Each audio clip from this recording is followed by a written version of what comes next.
Wirya Carita mempersembahkan kisah dari karya S.H. Mintardja, Tanah Warisan. Selamat menikmati. Salam budaya.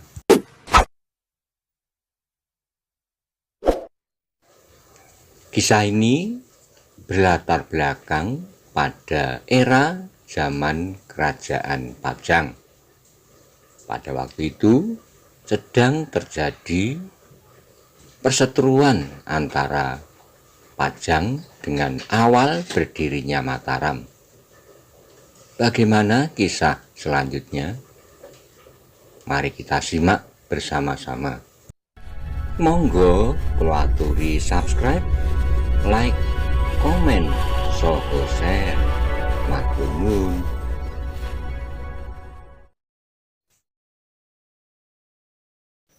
Wondo geni datang lagi.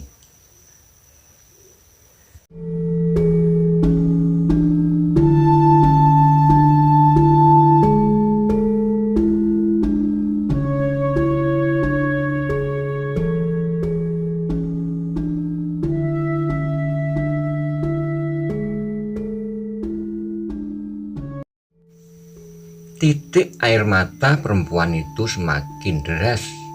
Sedang dada Bramanti pun menjadi semakin keras berdentang. Cerita tentang kakaknya telah benar-benar membuatnya gelisah oleh perasaan yang tidak menentu. Sudahlah, berkata Kitambi kemudian. Jangan terlampau dipikirkan. Aku sengaja memberitahukan kepada Nyai Purwito supaya Nyai mendengarnya lebih dahulu, langsung dari mulutku. Apabila kelak Nyai mendengar dari orang lain yang mungkin sudah ditambah atau dikurangi, maka luka di hati Nyai akan menjadi lebih parah lagi. Terima kasih Kitambi, gumam Nyai Purwito. Aku sudah mendengar berita tentang anakku, apapun yang telah terjadi atasnya, namun aku telah mengetahuinya. Tetaplah tenang Nyai, aku percaya bahwa Bramanti akan berhasil mencuci nama keluarga ini. Beberapa orang seumurku akan dapat menjadi saksi bahwa keluarga ini pada mulanya adalah keluarga yang baik. Tidak bedanya dengan keluarga-keluarga yang lain. Adalah wajar apabila satu di antara yang baik itu mempunyai cacat, celahnya. Nyai Purwito mengangguk-anggukkan kepalanya, tetapi air di matanya masih belum kering. Berdoalah, desis Kitambi, dan sekali lagi perempuan tua itu mengangguk-anggukkan kepalanya. Nah, sudahlah, aku minta diri. Dadaku telah menjadi lapang bahwa aku telah menyampaikannya kepada keluarga ini tentang salah seorang anggotanya yang hilang. Apakah mungkin yang hilang itu akan kembali Kitambi? Tiba-tiba perempuan tua itu bertanya.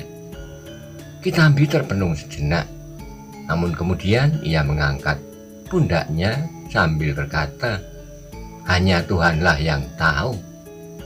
Perempuan tua itu mengangkat kepalanya, namun terasa kepalanya sangat pening. Sudahlah, berbaringlah, berkata Kitambi. Terima kasih Kitambi, sahut perempuan itu. Seringlah datang kemari, supaya kami tidak merasa seolah-olah kami adalah orang-orang yang diasingkan di tanah kelahiran sendiri. Tentu, aku akan datang kemari setiap kali.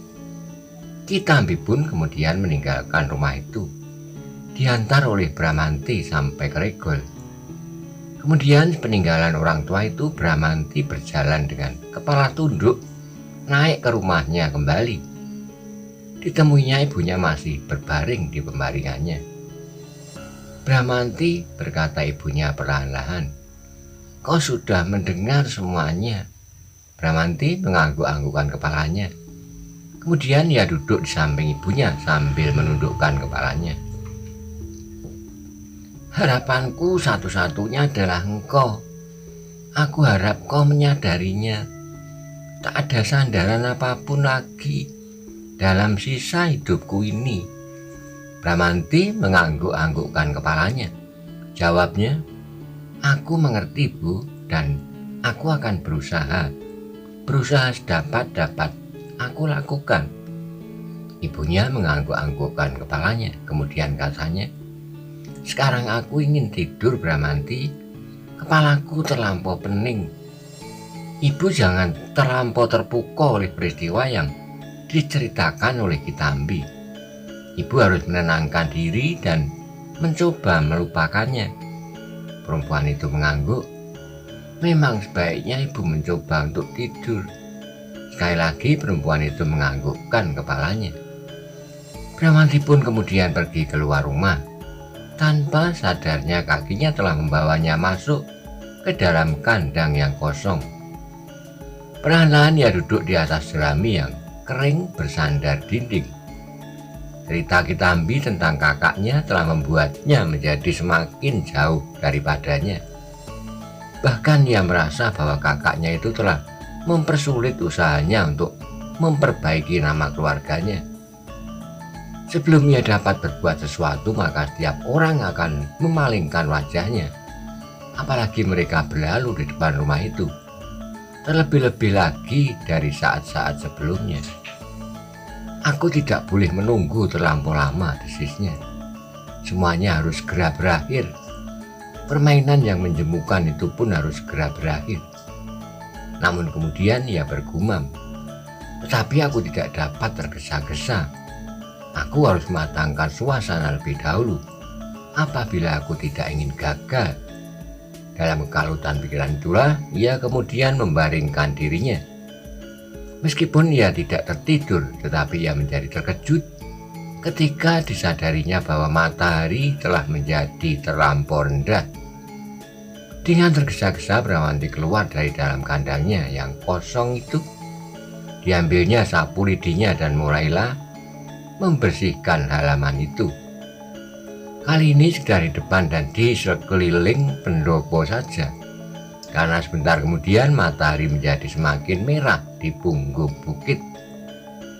Ketika hari mulai menjadi gelap, maka mulailah ia menyalakan lampu-lampu di dalam rumah, dan yang terakhir dinyalakanlah lampu di regol halaman. Sejenak ia berdiri saja di depan regol, kalau-kalau Panjang lewat dari Kademangan seperti biasanya. Tapi setelah berapa lama anak muda itu tidak lewat, maka Bramanti pun kemudian masuk ke dalam halaman dan langsung naik ke rumahnya. Ia masih sempat menyiapkan air dan kayu bakar sebelum ia minta diri kepada ibunya untuk tidur di kandang seperti biasanya. Tapi seperti siang tadi, maka matanya hampir-hampir tidak bisa dipejamkannya. Angan-angannya selalu saja diliputi oleh cerita Kitambi dan usahanya untuk memperbaiki nama seluruh keluarganya. Secepat datang kesempatan, aku harus menyatakan diri semata-mata untuk mencuci nama yang justru menjadi kotor oleh pokal Kakang Panggiring. Dan malam itu juga Bramanti telah membulatkan tekadnya bahwa ia harus segera berbuat sesuatu. Ketika matahari mulai memancarkan sinarnya yang kuning-kuningan di pagi hari, Bramanti sudah membersihkan halaman rumahnya. Kali-kali ia melihat seseorang lewat di muka regol, namun seolah-olah mereka sama sekali segan untuk berpaling. Bahkan rasa-rasanya mereka berjalan dengan tergesa-gesa sambil bersingkat apabila mereka lewat di depan regolnya. Aku terlampau terpengaruh oleh perasaanku sendiri, ia berkata di dalam hatinya. Aku kira memang demikian yang mereka lakukan sehari-hari.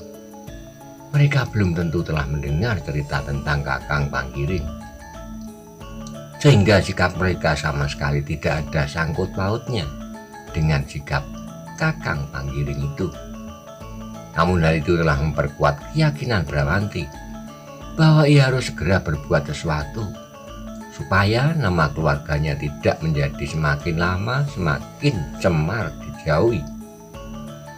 Seperti biasanya setelah membersihkan halaman, Bramanti segera mengambil air di perigi. Diisinya jambangan di pekiwan dengan gentong di dapur. Barulah kemudian ia membersihkan dirinya sendiri. Ketika ia berdiri depan regol seperti biasanya, ia melihat Pajang lewat di muka regol rumahnya. Matanya nampak sayu, dengan langkah malas ia mendekatinya. Hampir semalam aku tidak tidur, desisnya ketika ia sampai di muka Bramanti. Mengapa? Bertanya Bramanti. Aku berada di Kademangan. Ada apa di Kademangan? Berbicara saja tanpa ujung pangkal. Pajang terdiam sejenak. Kemudian katanya bersungguh-sungguh, Bramanti, aku telah mendengar cerita tentang Panggiring semalam. Kitambi kami paksa untuk mengatakannya. Tetapi ia hanya berbicara beberapa patah kata. Menurut orang tua itu, Panggiring sekarang ternyata telah sesat jalan. Bramanti mengerutkan keningnya. Demikianlah menurut Kitambi. Terserah kepada Panggiring sendiri, Bramanti. Kalau memang jalan itu yang dianggap baik. Panjang berhenti jenak kemudian. Tetapi yang penting bagiku adalah sikap Kitambi itu sendiri. Ia menyinggung kesulitan yang kini dialami oleh penduduk Kademangan ini. Terutama karena sikap orang yang menyebut dirinya Panembahan Sekar Jagad. Bramanti mengerutkan keningnya. Bagaimana sikapnya? Ia merasa terhina oleh keharusan menyerahkan apa saja yang diminta oleh Panembahan Sekar Jagad itu. Bramanti mengangguk-anggukkan kepalanya, katanya, Kitambi masih juga Kitambi yang dahulu.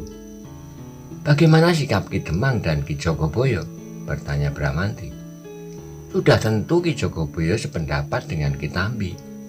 Tetapi seperti biasanya, Ki Demang ternyata terlampau berhati-hati. Ki Demang ingin membiarkan kita selalu berada dalam ketakutan dan kegelisahan. Justru sebaliknya menurut Ki Demang, apabila kita melakukan perlawanan, maka kita pasti akan dihancurkan. Berapa jumlah orang-orang Panembahan Sekar Jagad dan berapa jumlah laki-laki di Kademangan ini? Tetapi hampir setiap orang menjadi ngeri melihat orang yang bernama Wondogeni mengacung-acungkan senjatanya. Mengapa kita menjadi ngeri? Kalau Wondogeni seorang atau katakan berempat dengan kawan-kawannya mengacung-acungkan senjata mereka, kita ber-40 orang bersama-sama mengacung-acungkan pula. Panjang menarik napas dalam-dalam. Tetapi tiba-tiba ia bertanya, apakah kawan Wondogeni itu hanya 4 orang? Tapi Bramanti menyaut, dan apakah laki-laki di Kademangan ini hanya 40 orang? Oh benar Bramanti, seperti yang dikatakan Kitambi dan Ki Jogoboyo. Lalu apalagi yang kita tunggu? Ki Demang. Bramanti menarik napas dalam-dalam dan tiba-tiba saja ia bertanya, bagaimana dengan Temunggul? Panjang mengerutkan keningnya. Meskipun nampaknya ragu-ragu, tapi ia berkata,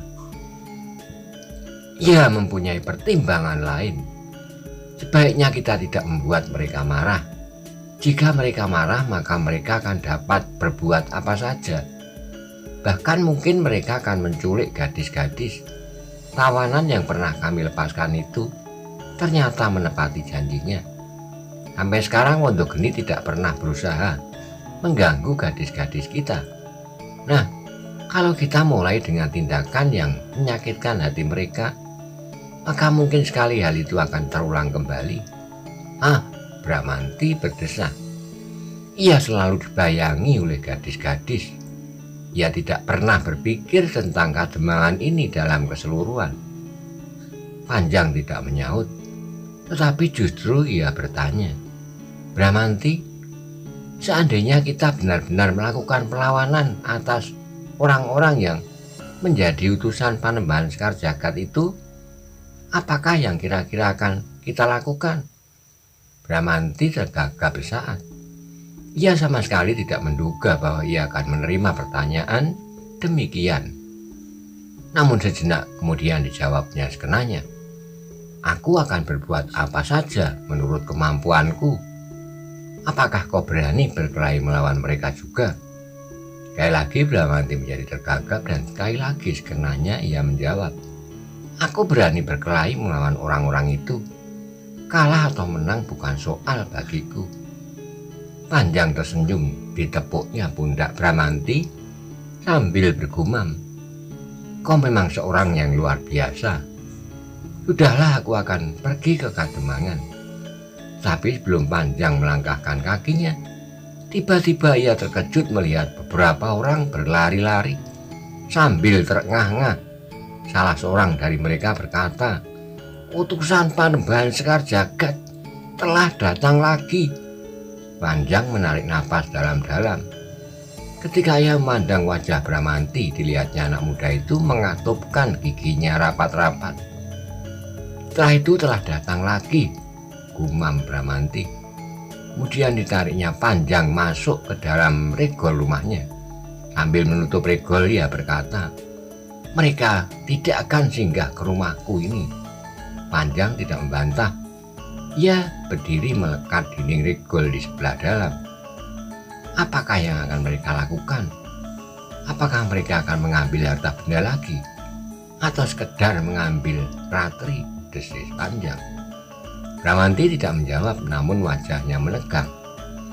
Mereka berdua masih mendengar beberapa orang berlari-lari. Sejenak kemudian jalan itu telah menjadi sepi.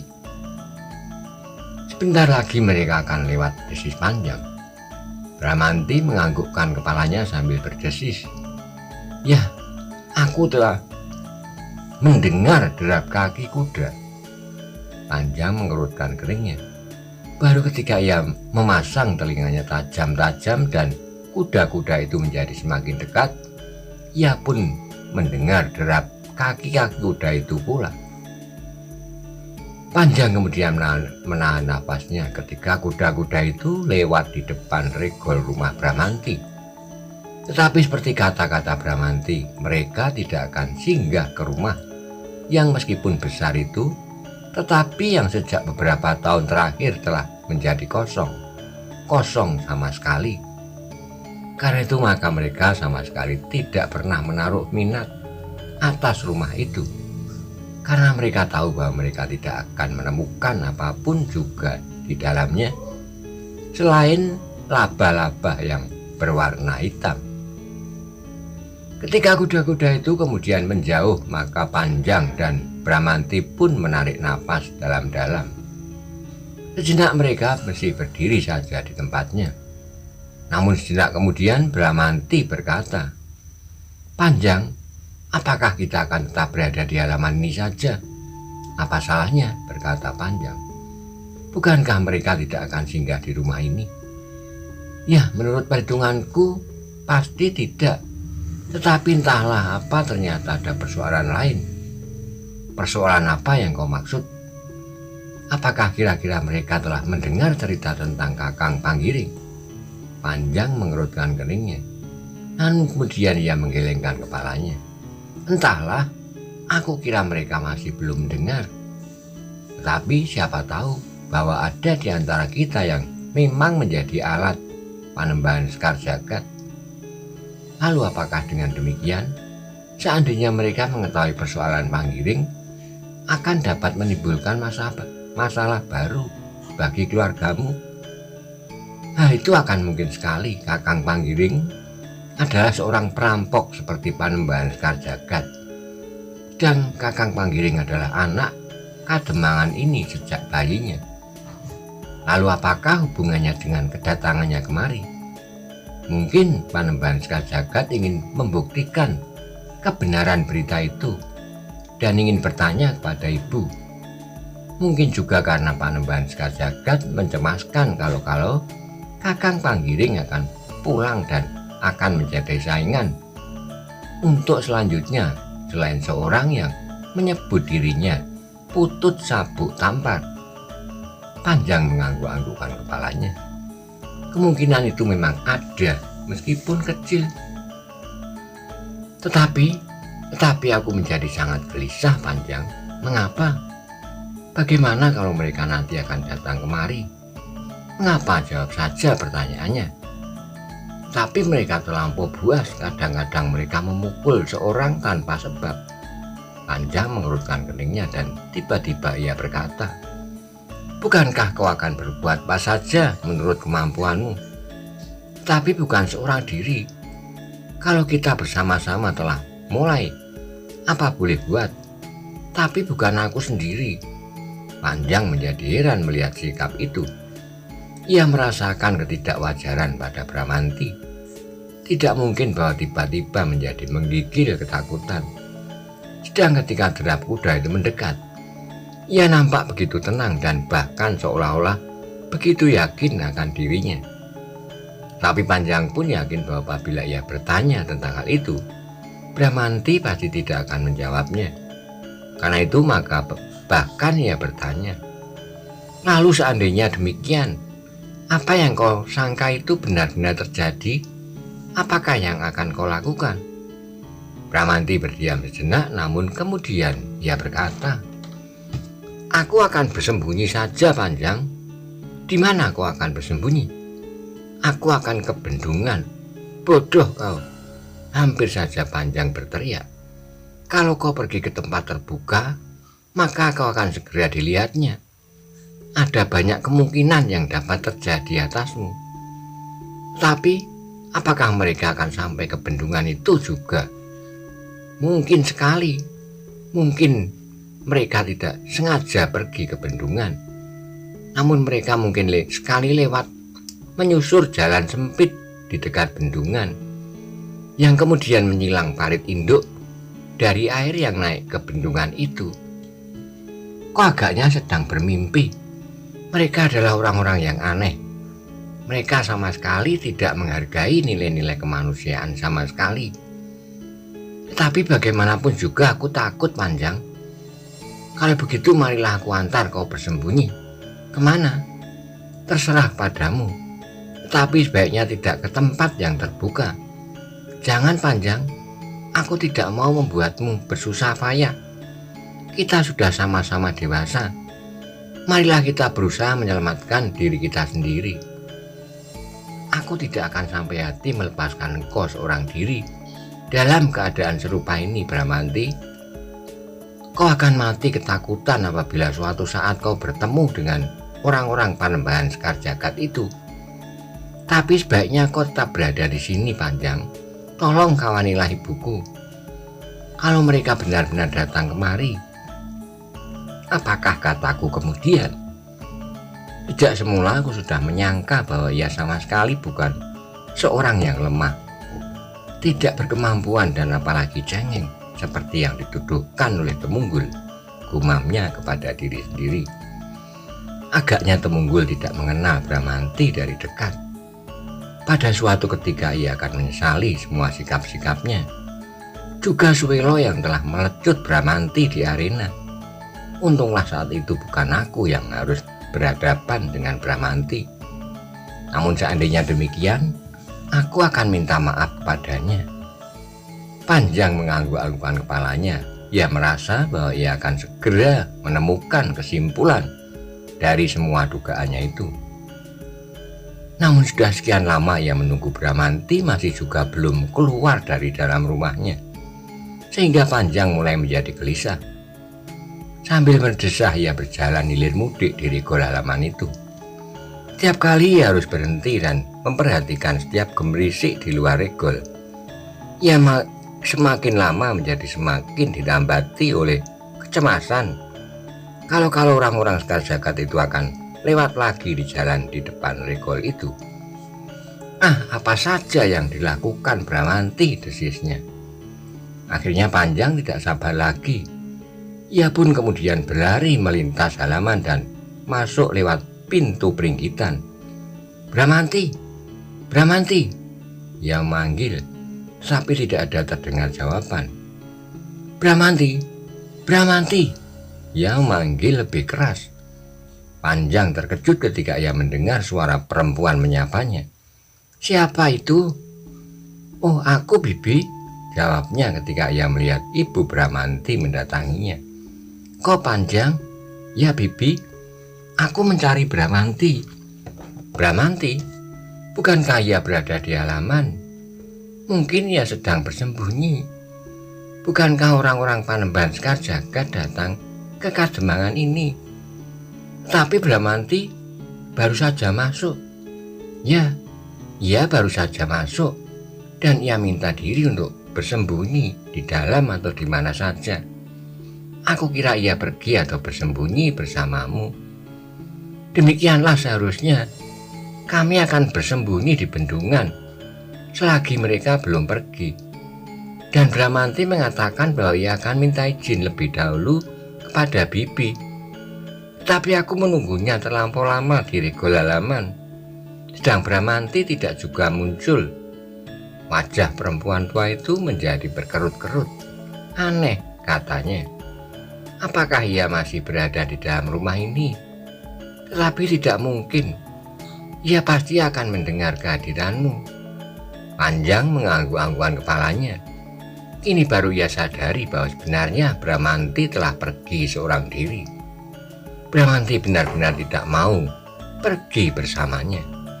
Sehingga dengan demikian maka Panjang pun telah hampir dapat mengambil suatu kesimpulan bahwa Bramanti bukanlah sekedar seorang anak muda seperti yang dilihatnya sehari-hari. Namun dengan demikian ia menyadarinya bahwa Bramanti telah dengan sengaja memulas dirinya sendiri. Panjang tidak mengerti apakah maksud Bramanti sebenarnya. Kadang-kadang ia dihinggapi pula oleh berbagai macam pertanyaan. Namun pertanyaan-pertanyaan itu menjadi semakin kabur untuk dapat dicari jawabannya. Perempuan tua yang masih berdiri termangu-mangu di hadapannya itu kemudian bertanya, "Mungkin kalian berselisih jalan. Bramanti pergi keluar lewat pintu samping. Kau masuk lewat pintu depan, Panjang." "Ya mungkin Bibi, memang mungkin. Lalu bagaimana dengan kau?" Ya, Panjang, sebenarnya Bramanti pun tahu bahwa orang-orang itu tidak akan masuk kemari. Tapi hatinya terlampau kecil sehingga ia minta diri untuk pergi. Memang mungkin ia pergi ke bendungan. "Baiklah Bibi, aku minta izin untuk berada di dalam rumah ini sampai orang-orang itu pergi meninggalkan Kademangan." "Silahkan Ger, silahkan. Aku senang sekali menerimamu karena aku mendapat seorang teman." Perempuan itu mengangguk-anggukkan kepalanya. "Duduklah seenaknya. Kau adalah satu-satunya teman Bramanti yang terdekat. Tunggulah dia di peringgitan ini. Kalau ia nanti datang dan melihat kau di sini, ia akan menjadi malu. Terima kasih Bibi. Aku akan melanjutkan kerjaku di dapur merebus air. Silakan Bibi." Perempuan tua itu pun kemudian meninggalkan Panjang seorang diri. Sambil mengangguk-anggukkan kepalanya, ia memandangi setiap sudut rumah Bramanti. Masih nampak bekas-bekas kemegahan dari rumah itu. Umpak batu dari tiang-tiang yang besar berukir di bagian bawah, dan atasnya adon-adon yang bagus dan mapan. Beberapa saat yang lalu rumah ini telah mirip seperti rumah hantu, tetapi kini telah menjadi bersih kembali meskipun masih tetap suram. Panjang menarik napas dalam-dalam. Rumah ini pernah menjadi pusat pemerintahan Kademangan Candisari. Tapi kini rumah ini telah dijauhi oleh hampir setiap penghuni Kademangan ini karena kesalahan Paman Purwito. Kekayaannya telah habis di lingkaran judi. Bahkan kemudian namanya dan nyawanya telah dipertaruhkannya pula. Yang tinggal kini adalah sisa-sisa yang buram. Namun tiba-tiba terbersit suatu pertanyaan yang aneh di dada Panjang. Apakah maksud Bramanti sebenarnya dengan segala macam tingkah laku dan segala macam rahasia yang menyelubungi dirinya itu? Sikapnya yang pura-pura dan tidak dapat diikutinya. Dan tiba-tiba Panjang menjadi terperanjat sendiri ketika ia mendengar suara hatinya. Apakah semuanya ini hanya merupakan suatu persiapan saja baginya? Persiapan dari tindakan balasan yang dahsyat atas kematian ayahnya. Bagaimanapun juga ia pasti tidak dapat melupakan peristiwa itu. Meskipun ia baru seumur kanak-kanak, dapatkah ia begitu saja melewatkan peristiwa yang telah menghancurkan keseluruhan kehidupan keluarganya itu?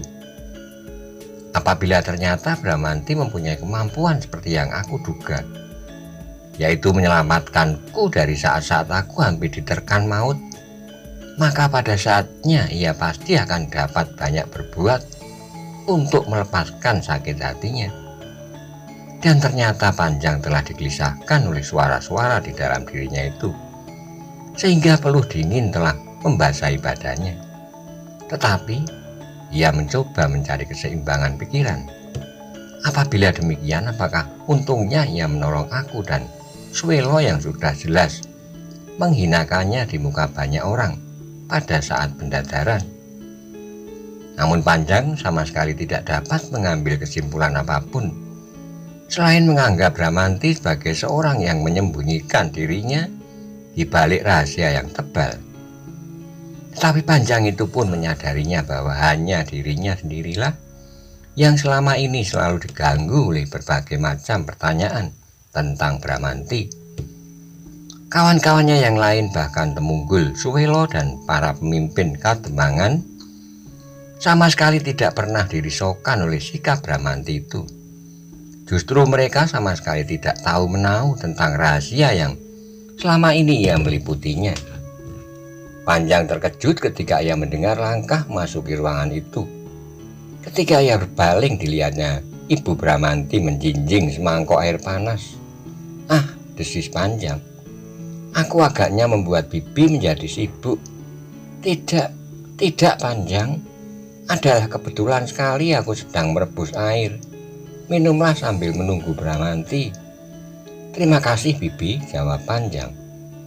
Memang bagi Bramanti, bendungan adalah tempat yang paling aman. Orang-orang Panembahan Sekar Jagad pasti tidak akan pergi atau melewati dekat bendungan itu. "Ya bibi, aku pun sebenarnya ingin pergi ke bendungan. Tetapi agaknya Bramanti tidak sempat menunggu aku. Tinggallah di sini, aku yakin bahwa mereka tidak akan memasuki halaman ini. Terima kasih bibi. Minumlah, aku masih akan menyelesaikan pekerjaan di dapur." Kembali Panjang duduk seorang diri dan kembali dengan angan-angannya ke dunia yang tidak dapat dirabanya dengan pasti. Sementara itu Wondogeni dan ketiga kawannya sedang sibuk mengumpulkan barang-barang berharga yang masih tersisa di Kademangan itu. Seperti biasanya ia selalu membentuk dan berteriak, bahkan kadang-kadang terpaksa memukul dan mengancam. Namun akhirnya Wondogeni pun menjadi puas telah cukup banyak menurut perkiraannya dan tidak akan mengecewakan Panembahan Sekar Jagad. Maka Wondogeni pun kemudian bersiap-siap untuk meninggalkan Kademangan itu. Tetapi sambil termangu-mangu ia berdesis, "Aku masih mempunyai satu simpanan lagi di Kademangan ini." "Apa?" bertanya salah seorang kawannya. "Seorang gadis." "Ah," desah kawannya yang lain, "sebaiknya untuk sementara gadis itu kau lupakan. Kalau tidak terjadi sesuatu atas kita, maka Panembahan Sekar Jagad tidak akan mempersoalkannya.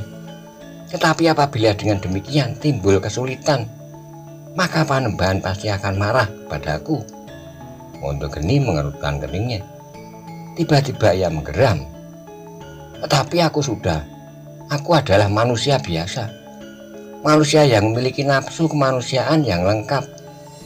Mungkin Panembahan Sekar Jagad adalah seorang yang memiliki kekurangan, sehingga ia sama sekali tidak memerlukan lagi." "Ya," Wondogeni yang kemudian berkesah, "baiklah, aku menuruti nasihat kalian kali ini. Tetapi aku ingin melihat apakah ia masih ada di rumahnya." "Itu sama sekali tidak perlu," sahut kawannya yang seorang. "Dengan demikian Ratri akan menjadi semakin ketakutan, sehingga apabila pada suatu ketika kau mendapat kesempatan, Ratri telah jauh mengungsi ke tempat yang tidak kau ketahui. Wondo Geni mengerutkan keningnya, tapi ia pun kemudian mengangguk-anggukkan kepalanya. Baiklah, baiklah, aku akan kembali tanpa menemui gadis itu. Tapi aku akan lewat saja di depan rumahnya. Mungkin aku dapat melihat sekilas.